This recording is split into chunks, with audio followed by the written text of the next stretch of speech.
Well, good morning, folks. I'm Joe Wesley. Good morning. I'm Lizzy Gabor. Thank you for joining us. And this is actually a happy 30th anniversary. This is our 30th session in terms of what we're doing. In fact, let's. Congratulations to us. It's interesting that we began this as let's see how it's going to work, and let's give it a shot. No sense of where it may or may not go. But as a result, we've done, I think, pretty good on this. Mhm. So I'm pleased about that. So let's show the old sticker ticker syndrome. You think we'd be seasoned at it by now environment. But the concept here, for those who are coming back to us again, thank you very much for joining us once more. For those who are seeing us for the first time, either doing the live session or the later replay session, certain rules of the road we'd like to share with you. First off, we really would like to have your comments. It could be you agree, it could be disagree, you have a question, you challenge us, you have an idea that might take this further. Our purpose is I'm trying to understand Lizzy Gabor's profession. She is a right brain, touchy feely, this is my definition, of course, concept that with her technique and style. Now, let me say this underneath that fluff, she's got a steely, focused, functional interior. So don't let the cute smile fool you. She's trying to dazzle me at times with it. I'm just not buying it. I'm a left brain kind of persona. Give me the facts, give me the details. I don't need the candles and the soft glow and the chimes in the wind syndrome. And although she's not quite like that, that's how my mind sees it. And she indicates that embellishing mindfulness will make you healthier, more successful, and happier on in one breath. Actually, and I'm not getting it, so I'm asking her to show me how this stuff works. And she keeps trying to suck me in, but I'm a strong-willed left brain kind of guy. So any help see what she does to me all the time. So any help you ladies and guys can give us, please leave comments. Even if it's on the replay, you can look at us through YouTube, Facebook, or LinkedIn at any given moment. If you do it on YouTube or Facebook, please remember, I'm sorry, YouTube, please remember to sign in either through your Google account or your YouTube account so you can leave a comment. We do audit that. We do get back. So, with that preamble out of the way, 3 minutes on that with Jiminy Cricket. So, today, we don't rehearse this, by the way, but I do share with Lizzy the topic. And one of her favorite statements is that her mindset is a beautiful state. That's how she chooses to look at the world around her. My first thought is, geez, are we talking about wearing rose colored glasses? Because we know what that concept means. And what comes to my mind, I was at a airport terminal eons ago, where we're waiting to at our station, our gate. That's the phrase. It's been so long since I've flown, I've forgotten how that word goes. And there's a woman with her daughter, teenage daughter. She had her boyfriend with him, and they wandered off. And they had tons of luggage on this one bench that taken over. Well, the mother is kind of curled up, her feet on the bench at the end, with her back to her luggage and her daughter and the boyfriend. So I says, "Excuse me, ma'am," because I'm sitting right opposite across the aisle. I says, "Excuse me, miss, you may want to sit facing your luggage and not sit with your back to the luggage." So those are my glasses of the state of the world. So when I'm hearing Lizzy say beautiful state of mind, I'm thinking rose colored glasses. So I'm going to stop talking and hear what she's got to say. Um, yeah, I mean, I'm trying to understand. I understand you were trying to protect her from losing her things, I think. Um, Sure. but what I'm talking about is a decision, a daily decision to live in a beautiful state or a playful state or a happy state. And it's a decision and it's a decision and it's a decision.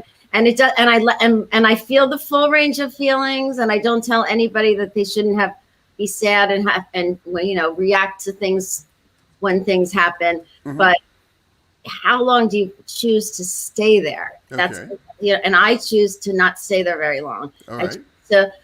to bring myself back, and it takes a daily discipline of like every morning I like prime myself for my day so that I can, when those things that happen, life happens. Now, see, I'm going to interrupt. See, Yeah. this is one distinction between myself and Lizzy. She talks as though, again, it's like turning a light switch on. I'm groping in the dark with my eyes closed. I much less feel a light switch. So, could you share with us how you prime yourself at the beginning of the day to get into that state of mind? Yeah, I do. I do a little bit of gratitude always because, again, like I've said, and I say all the time, like you cannot be angry or stressed or any, or raging at the same time being grateful. So I do a few minutes of what I'm grateful for. Well, okay, I hear that, but is it like, do you count sheep? Do you pick your toenails? I mean, what is it that you use as a I technique? journal. So I don't always write it down, but I do have a journal next to me, and sometimes I write down a few things. Okay. My husband does it every morning. He always writes things down. He writes down, starting with like little things, and then things that are Now, are these things to do? Are they happy thoughts? Are they gratitude. I'm grateful gratitude? that I woke up healthy this morning. I'm Okay. grateful that my kids are healthy. I'm grateful that I have a place that's a safe house to live in. Mm-hmm. I'm grateful for this, basket or bowl of fruit that's in my refrigerator that I'm going to go have after this. Okay. So I'm grateful for my cup of coffee that I like ritualize in the morning, which is part of my little priming. And then I do a little, lately I put on a song, I dance to one song a day in the morning. I just pick a song Oh, and that's I nice. dance and I like sing and I act silly. Mm-hmm. And it gets me primed for the day so that when, I'm stuck in traffic or when, somebody is not so nice on a grocery store line, I'm just able to like just kind of not get sucked into that, and I think I hear that. She's kind of like an equal opportunity employer, then it sounds like, in terms of things happening on you. Uh, I yeah, don't know if of I, I don't know if course. I don't know if I shared this. There's a TV program that used to be called Third Rock. And it was aliens who landed on this planet. They were like 10,000 light years from home. They were scientists discovering new things. It was going to be at least Dating, three, at dating least, show, right, at right? least, well, my grandmother talked about it. So, see what I got to go through, folks. So, anyway, they assumed human form. The captain was a professor. I'll do a rushed version because we only have 15 minutes at this. And basically, the lady that he worked with was the dean of the department. And he's, as an alien, I mean, literally a non-human earthling alien, didn't understand human stuff. So he saw that she was doing something that goes in place, and she's going to a book signing. What's that? Well, just what a book the dean said. Would you want to come along? No, I'm too busy for that. Well, to do a fast forward, they get to the bookstore. She's signing. He says, I'm glad you did this. This is fantastic. There's a lot of stuff here. She says, I know you'd like it. So the third time he came back on screen, he looked confused. And the dean asked the guy, the professor of physics, I think that was his title, why? He says, I'm having trouble finding a certain topic. And there's a lot of books here. I don't know, there must be something wrong with me. I can't find this subject. And she asked, what is the topic? He says, how to be depressed. Everybody knows is horribly depressed, and they're very good at it. So there must be books on how to be depressed, but I can't find any books on that subject matter. So it sounds like what you're doing is you're creating your book every day, your booklet of how to be happy, how to feel good. Is that Well, that's the reason is because our natural state of survival, like we've talked about, is to be always on guard and to be, in fear, to fight or flight, or in that is our natural is where we're geared towards, on a physiological level.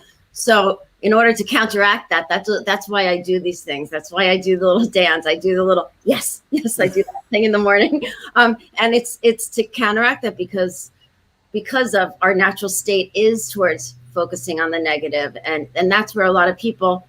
That's why a lot of people are depressed. But then again, on the flip side, you see people who have suffered horrific things in this world, and they dance and they smile, and you hear these stories. I mean, my husband, who had a bad car accident, he smiled every day. Like that's one of the things I was like, something's good with this guy because he went through a lot in the hospital, and he just was happy he was alive. So Hmm. it's how it's how you look at things. And if you decide you're going to look at things through the lens of, of hope and optimism and the beautifulness, because life is short, Hmm. you True. know. So um it's a way out of just that suffering, that that I mean, again, I always bring up that Viktor Frankl, but that from the Holocaust, he wrote The Man's Search for Meaning, and he was in the Holocaust, and he just chose to not let them take his mindset away. He was like, Hmm. that's the last freedom we have, so we get to choose. Okay. That's the point I want to get across to people today: is you get to decide how you, Okay. the state you want to be in, regardless of the circumstances. I hear that. Now, the key phrase, regardless of circumstances, I was just about to ask you, that's a timely statement. I can see where people who may feel that they have very few resources. Maybe they don't have a warm shelter. Maybe they don't have a refrigerator to put food in, assuming even that. Maybe the environment they're in is not safe. So, how does one, perhaps in that circumstance, because my focus are the people where I won't say it's an easy flow of recognition of the things to be grateful for, but wouldn't some people perhaps have more challenged environments? And do you have a special commentary for them to be more creative if they want to break that cycle? I mean, again, to look for the, just look for the beauty around you. Look for something that's Mm-hmm. around you that you can attach onto, that's not hopeless.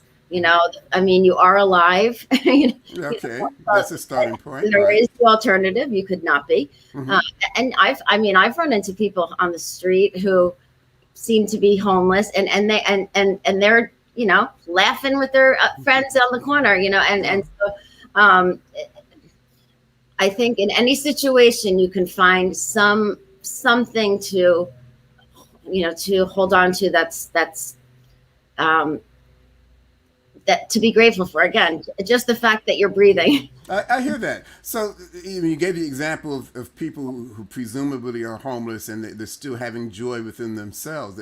There's almost always you can find some. I never talk in absolutes. Find some enclave of value in your life that it may not be obvious to other people, but it can be unique to you. And actually, a thought just occurred to me. I think a lot of people are unhappy because they're always comparing. That could be a new topic. So Mhm. maybe some of the techniques from what I'm hearing from you talk, because I do kind of listen as best I can, that you stop comparing and stop looking inside yourself. Maybe that's an easier It's technique of breaking yeah, that cycle. it's definitely from within, and I'm sure, Joe, we all know billionaires who are not happy, Hmm. who are never, always reaching for the next thing and never satisfied with what they have, and are, so it's not only about, being successful monetarily. That's why, people in third world countries, can be dancing around around with their families and enjoy. So Hmm. um, yeah, it's comparison is definitely a killer of a beautiful state, and definitely a killer of joy, I just hear in that. general. So do you have so let's agree that our next topic for those who are listening, and by the way, share your own topics of questions, that the art of not comparing. I don't even know yet a good title because again we don't pre-plan this, but how I think mindfulness. Maybe this is a concept you're trying to express. Duh, that if you become self-aware, you're less likely to be distracted by external things that aren't necessarily in your favor. Is that kind of the basis of your concept that you present? Um, yeah, absolutely. Right, yeah, just being Now see how surprised she sounds at times, and she's the expert.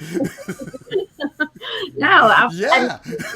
yes, absolutely. But I mean, again, we all have that tendency to compare, and but I mean, then it's, you just take a look at it again. Self awareness, be aware. Why am I comparing myself? What is it that I think that person has, and maybe it is something I want to learn that they're doing, that I want to learn. In order to do that thing. But just to compare yourself for the sake of being envious, and that it's that's again, it's just a slippery slope Yeah, into, I call it the green pasture syndrome. That they always looks greener on the other side of the gate.